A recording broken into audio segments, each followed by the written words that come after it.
여러분 혹시 여러분 27년 전을 한번 생각해 보세요. 27년 전, 27년이라는 시간을 한번 상상해 보세요. 27년 전. 와, 예, 생각만 해도 와 그렇게 나오죠, 그렇죠? 여러분 20살 청년이 50줄에 들어설 때만큼 한 세대를 넘는 긴 세월, 그렇죠? 27년이죠. 우리가 이제 잠시도 이렇게 스마트폰을 이렇게 띄지도 못하는 이 시대에 살면서 누군가는 27년간 좁고 차가운 감옥에 갇혀 있었습니다. 바로 남아프리카 공화국 영웅이죠. 넬슨 만델라입니다. 그는 블랙이라는 이유만으로 온갖 차별과 억압을 견뎌야 했습니다. 그는 정권의 압력을 이렇게 맞서 싸우다가 27년이라는 기나긴 세월을 감옥에서 보내게 됩니다.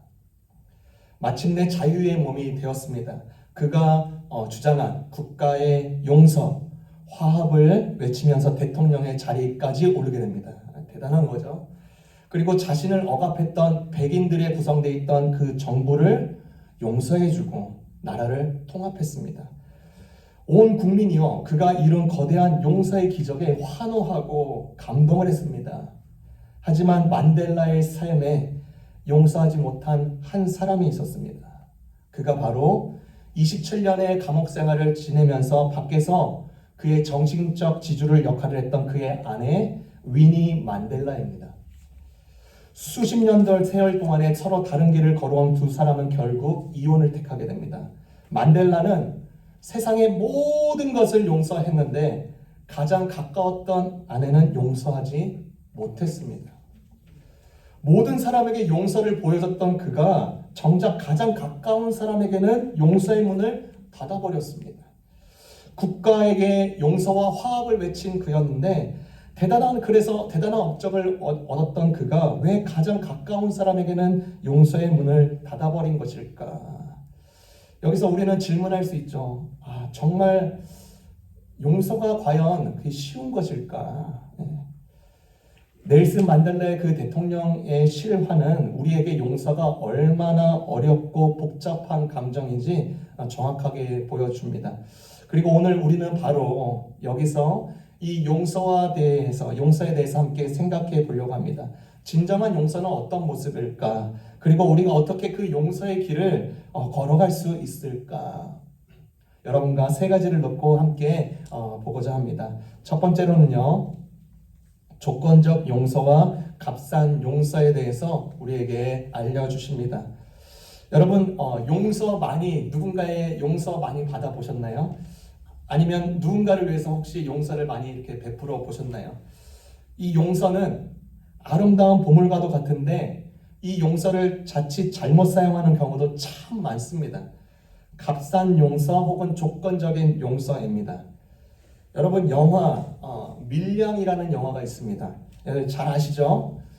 그 용서를 둘러싼 복잡한 감정과 모순을 보여주는 영화입니다. 이 주인공의 이 모습, 전도연 씨가 이제 신혜라는 역할을 맡았는데 이 주인공 아들이 유괴를 당하고 살해한 그 범인과 대화를 보면 용서가 얼마나 오용되고 왜곡되어 있는지 정확히 보여주게 됩니다. 주인공 신혜는 이제 아들을 잃어서 극심한 고통 가운데 살아갑니다. 그런 와중에 의지할 것이 없어요. 정말 미래가 안 보입니다. 그런 가운데 하나님을 믿게 됩니다. 그녀는 자신의 고통을 딛고 내 삶을 이제 새롭게 시작하면서 용서를 떠올리게 됩니다. 자신의 힘으로 고통을 이겨내고 스스로 일어나서 온전한 내면의 그 투쟁 끝에, 싸움 끝에 그 살인범을 용서해야겠다 이 생각이 듭니다. 그리고 마음의 결심을 하죠. 이 여인에게 용서는 그냥 도덕적인 의무가 아니라 자신의 삶을 계속 파괴하고 있는 이 분노와 증오를 벗어나기 위해서 그렇게 발버둥 치는 것입니다. 그 살인범을 면회하려고 이제 교도소에 찾아갑니다. 하지만 그 교도소에서 만난 그 살인범은 너무나도 평안한 얼굴로 성경을 읽고 있고요. 그 신혜 씨에게 이렇게 말을 합니다. 저는 이 모든 죄를 하나님께 회개하고 이미 용서받았습니다. 여기서 이 주인공 여인이 완전히 꼬꾸라집니다. 기독교가 말하는 용서가 가장 심각하게 오용되고 있는 지점이죠. 성경이 말한 진정한 용서는 가해자의 진정한 회개와 피해자의 고통스러운 용서라는 이 두 기둥이 함께 작용하는 관계적인 회복의 과정인데, 이 살인범은 피해자의 신의 존재를 완전히 지워버린 것입니다. 나는 하나님께 회개했고 용서받았다 말했다는 것은 나는 네 용서 필요 없어 라고 그렇게 비추니까 이 여자 주인공은 완전히 거기서 상실감을 더하게 됩니다. 그래서 이 시내가 그 살인범에게 아주 당당하게 외치죠. 네가 뭔데 내 용서를 뺏어가 하면서 절규에 빠집니다. 그 일로 인해서 이 신앙관이 완전히 뒤틀리게 됩니다. 여러분, 구약에서 말하는 하나님께 드리는 예배 중에 5가지 중에 있습니다. 그 중에 하나가 뭐냐면 속건제입니다. 속건제. 왜 속건제를 드리는가? 누군가에게 물질적인 피해나 정신적인 피해를 주었을 때 하나님께 드리는 제물이 아니라 그 당사자에게 직접 가서 배상을 하는 제도입니다. 그것이 예배인 것입니다. 우리가 드리는 예배의 정신 속에 이 속건제의 정신이 포함되어 있는 것입니다. 내가 하나님을 믿는데 누군가에게 물질적인 피해를 주었고 또는 여타적 관계적 피해를 주었으면 내가 하나님께로부터 용서가 아니라 그 당사자에게 가서 용서를 구하면서 관계를 풀 수 있도록 배상을 하든지 기타 다른 용서를 구해야 할 행위를 하는 것이 그게 맞는 예배다 알려주셨습니다. 그래서 마가복음 11장 25절에는 그렇게 말하죠. 여러분이 기도하려고 서 있을 때 어떤 사람과 등진 일이 있다면 용서하시오. 그래야만 하늘에 계신 여러분의 아버지께서도 여러분에게 여러분의 잘못을 용서하실 것입니다. 기독교 작가 필립 얀시의 말대로 용서는 감옥의 문을 여는 행위입니다. 용서하지 않는 마음은 우리의 쓴뿌리가 그리고 분노에 감옥에 계속 갇히게 만듭니다.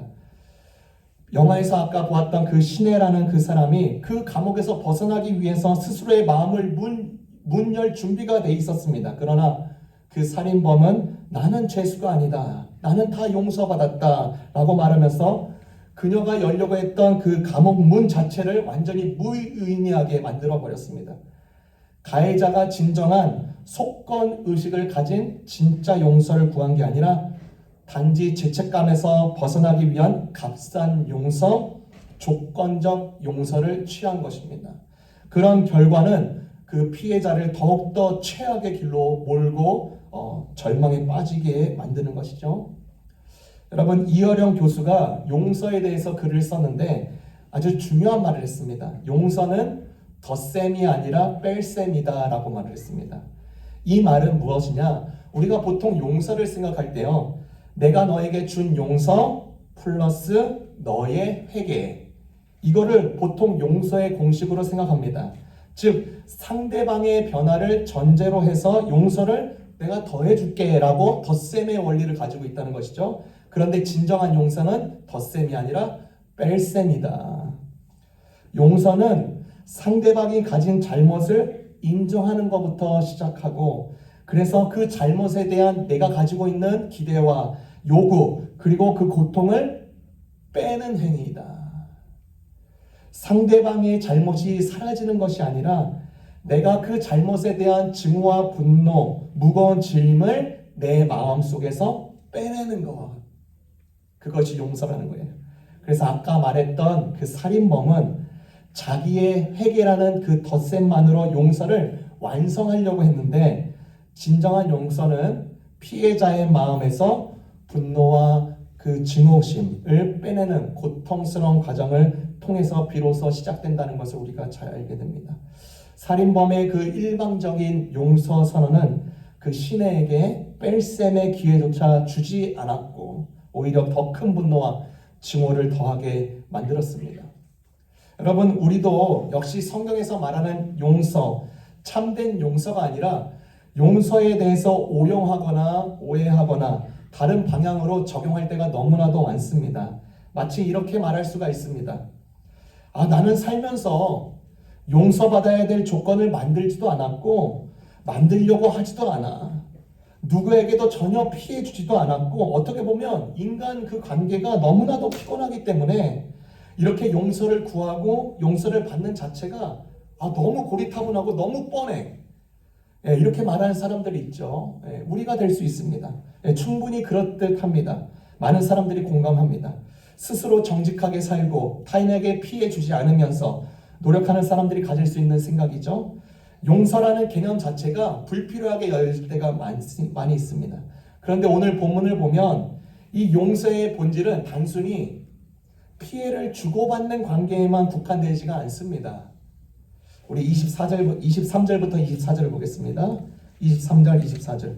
그러므로 하늘나라는 마치 자기 종들과 셈을 가지려고 하는 어떤 왕과 같다. 왕이 셈을 가리기 시작하니 10,000달란트 빚진 종 하나가 왕 앞에 끌려왔다. 여기서 말하는 왕은 하나님이고요. 빚은 우리가 지은 죄를 말합니다.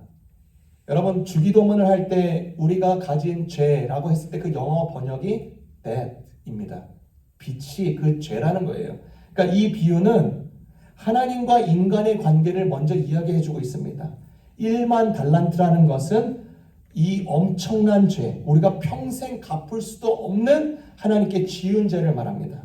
그러니까 죄는 단순히 남에게 해끼치는 행위뿐만 아니라 성경에서 말하는 죄는 하나님의 기준에서 벗어나고 있을 때 죄가 되는 겁니다.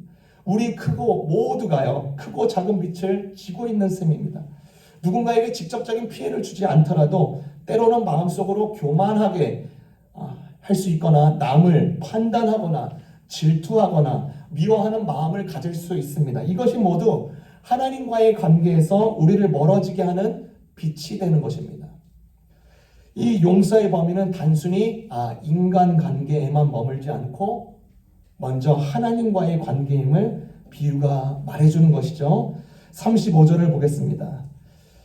너희가 각각 진심으로 자기 형제자매를 용서해 주지 않으면 나의 하늘 아버지께서도 너희에게 그와 같이 하실 것이다.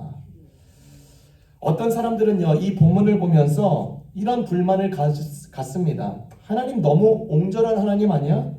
너 다른 사람 용서 안 했으니까 나도 너 용서 안 할 거야. 이건 마치 보스가 협박하는 것 같고 용서를 강압하는 것 같은데 이게 말이 됩니까? 이렇게 반문할 수 있죠. 여러분, 이 사람은, 그리고 많은 사람들의 경우, 그렇죠? 하나님은 역시 조건적인 용서만 할 수 있는군, 이렇게 생각할 수 있습니다. 여러분, 여기서 하나님이 용서를 하지 않겠다는 의미는 하나님의 일방적인 행위가 아니라, 단독 행위가 아니라 내가 스스로 용서에 받을 채널을 막겠다는 뜻입니다. 예를 들어서 마치 쏟아지는 햇빛이 있습니다. 햇빛이 누구에게나 동일하게 계속 모두에게 내비치고 있는데 그 햇빛을 내가 손바닥으로 햇빛을 가리게 되면 햇빛을 받지 못하게 됩니다. 인간 스스로 용서라는 이 채널을 스스로 닫아버리면 이 역시 하나님의 용서가 들어올 수 있는 틈이 없게 됩니다.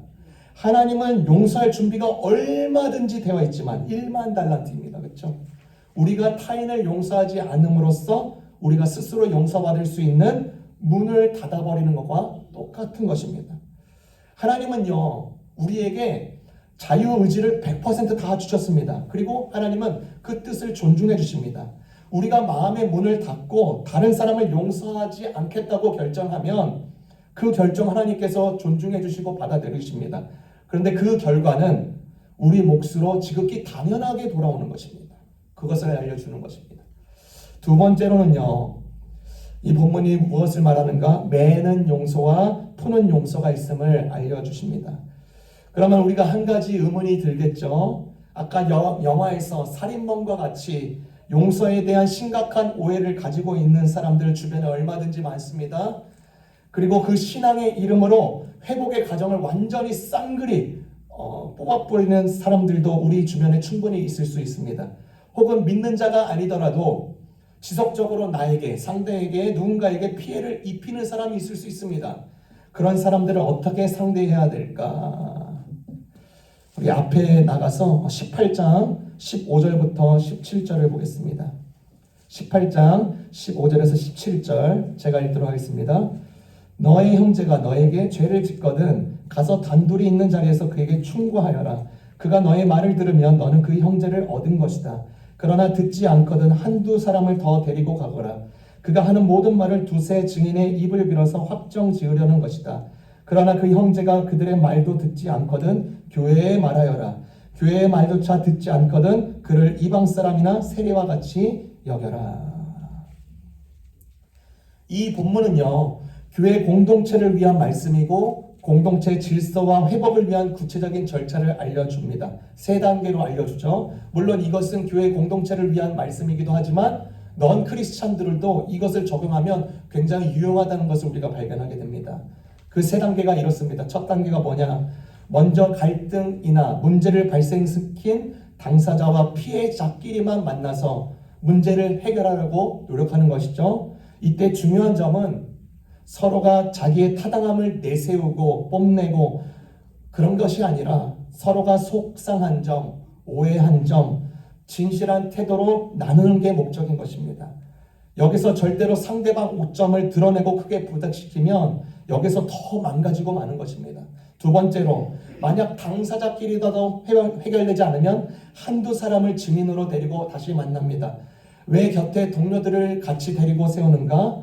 이들이 서로가 오해한 지점이나 잘못된 판단이나 말을 바꾸거나 곡해하거나 그런 것을 방지하기 위함인 것입니다. 마지막으로, 그래도 가해자가 말을 듣지도 않고 고집을 부리면서 갈등을 계속 유지하려고 태도를 가진다면 교회에 말합니다. 그 자를 이방 사람이나 세리와 같이 여기라는 이 말은 이제 그 자와 완전히 관계를 단절하라는 명령이 아니라 그 사람이 공동체의 일원으로서 누릴 수 있는 권리나 특권들을 잠시 보류시킨다는 의미인 것입니다. 공동체의 질서를 유지하고 그 사람이 잘못을 깨닫고 공동체로 돌아올 수 있도록 기간을 주고 그렇게 강하게 권변하는 행위인 것이죠. 그래서 이 본문은 아까 우리가 오늘 읽었던 그 본문과 모순되지가 않는 것입니다. 마치 여기 이 본문을 보면 용서하지 말라는 것처럼 보이는데 아까는 용서하라고 부딪히는 게 아닌 것입니다. 여기 지금 읽었던 이 3단계의 이 본문은 어떻게 용서를 실천해야 될지 우리에게 알려주는 매뉴얼, 구조적인 접근이 되고요.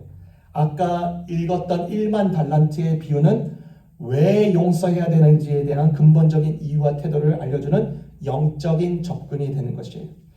여러분, 이 3단계의 이 본문을 한 가정에서 비유할 수 있을 것 같아요. 예를 들어서 한 집안의 한 아들이 또 다른 한 집안의 다른 아들에게 금전적인 피해를 주고 있습니다. 얼마든지 그럴 수 있죠. 성경이 제시한 1단계대로 피해를 입은 형제가 가해자 형제에게 찾아가서 네가 나에게 이런 피해를 줘서 힘들어 솔직하게 단둘이 이야기하는 것입니다. 그럼에도 불구하고 문제가 해결되지 않으면 부모님이나 믿을 만한 지인, 리더나 혹은 친척 한 분을 모시고 다시 대화를 시도합니다. 그래도 피해를 준 형제가 잘못을 인정하지 않고 계속 피해를 준다면 이제 온 가족이 모여서 이 문제에 대해서 논의하고 그 형제가 자신의 행동을 돌아볼 때까지 가족이 중요한 결정이나 행사에 참여할 것을 제한할 수 있는 것입니다. 이것은 너와의 관계를 완전히 끊어버리겠다 선언이 아니라 너가 가족의 일원으로서 책임감을 다 가질 때까지 우리가 너에게 줄 수 있는 신뢰와 지원을 잠시 보류하겠다라는 의미에 가까운 것이죠.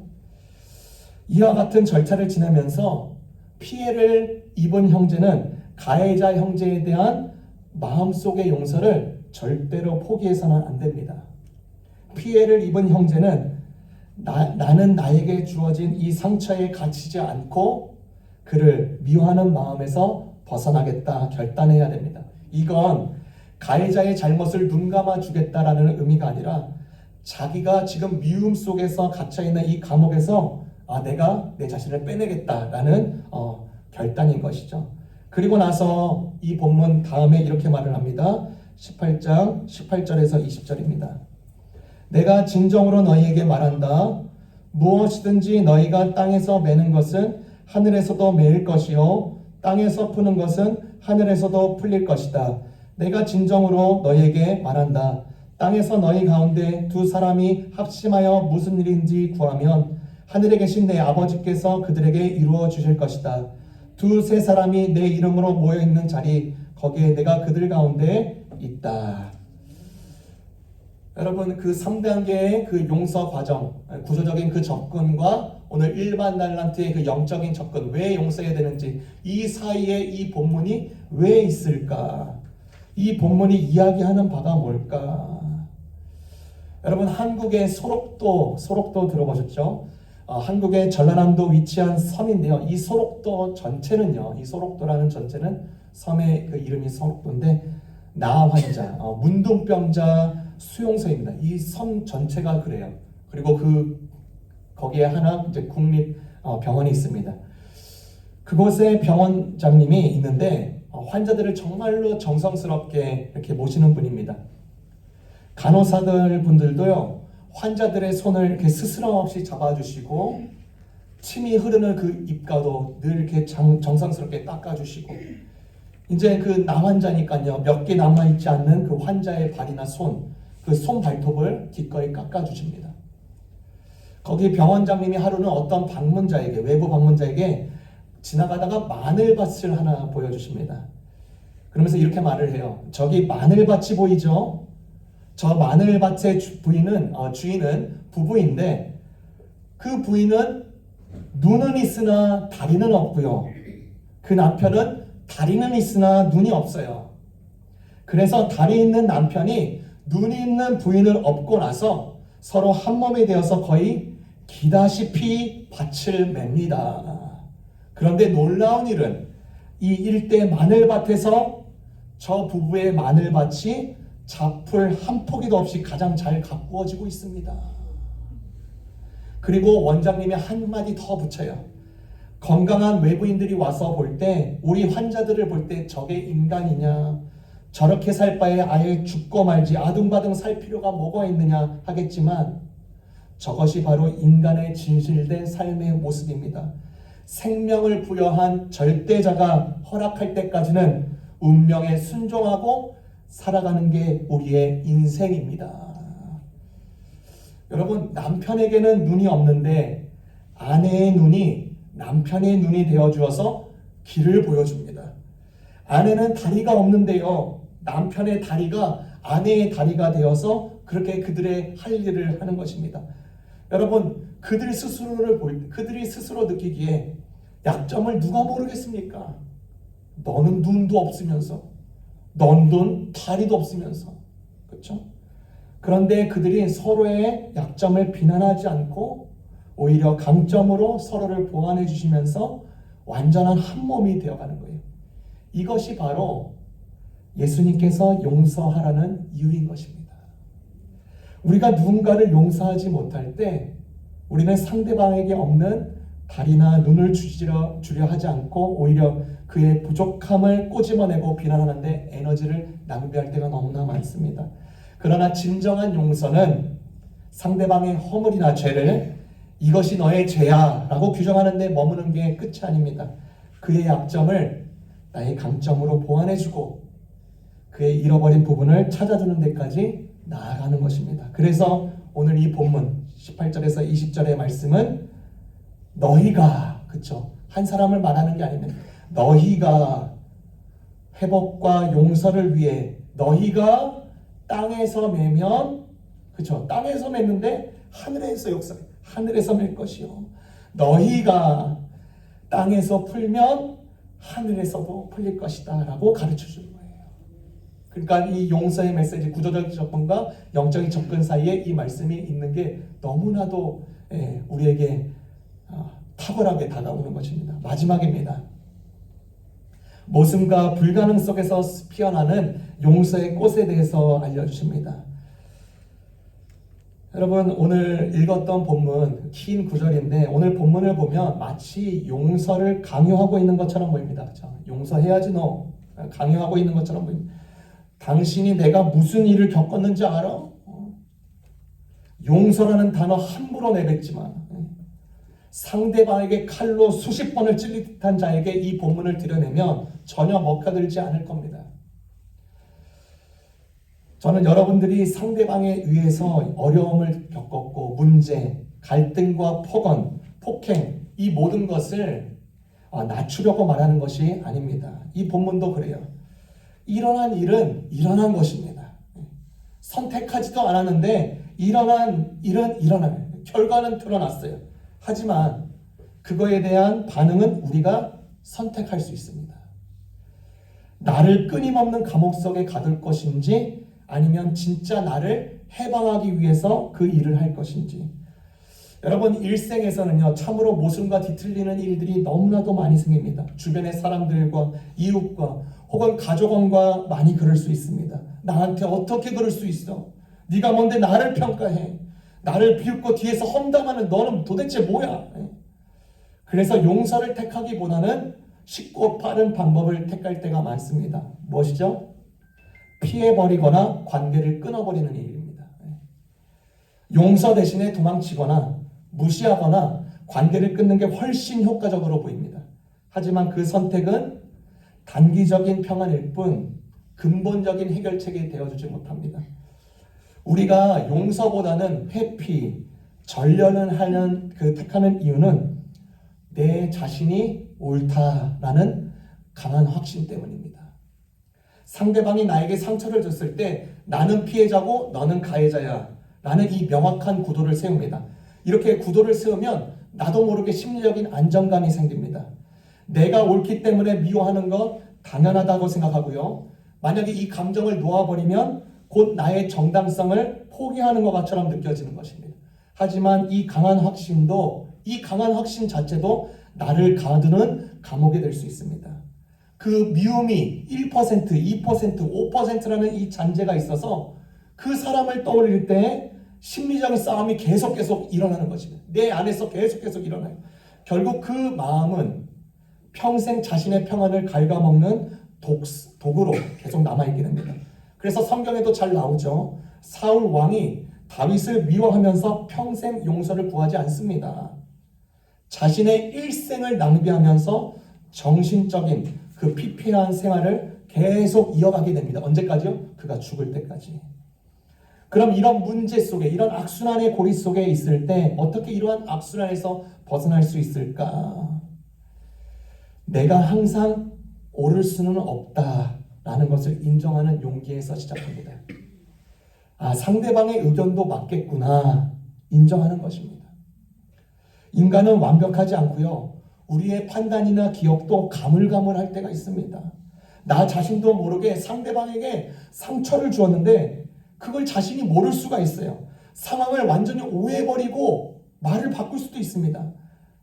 여러분, 내가 항상 옳다, 내가 항상 옳지, 나는 옳고 너는 틀렸어, 이 굳은 확신을 5%, 15%, 30%, 60% 내려놓을 때 그 미움, 내 자리 잡힌 그 미움은 그때부터 정당성을 잃어버리고 힘을 잃게 됩니다.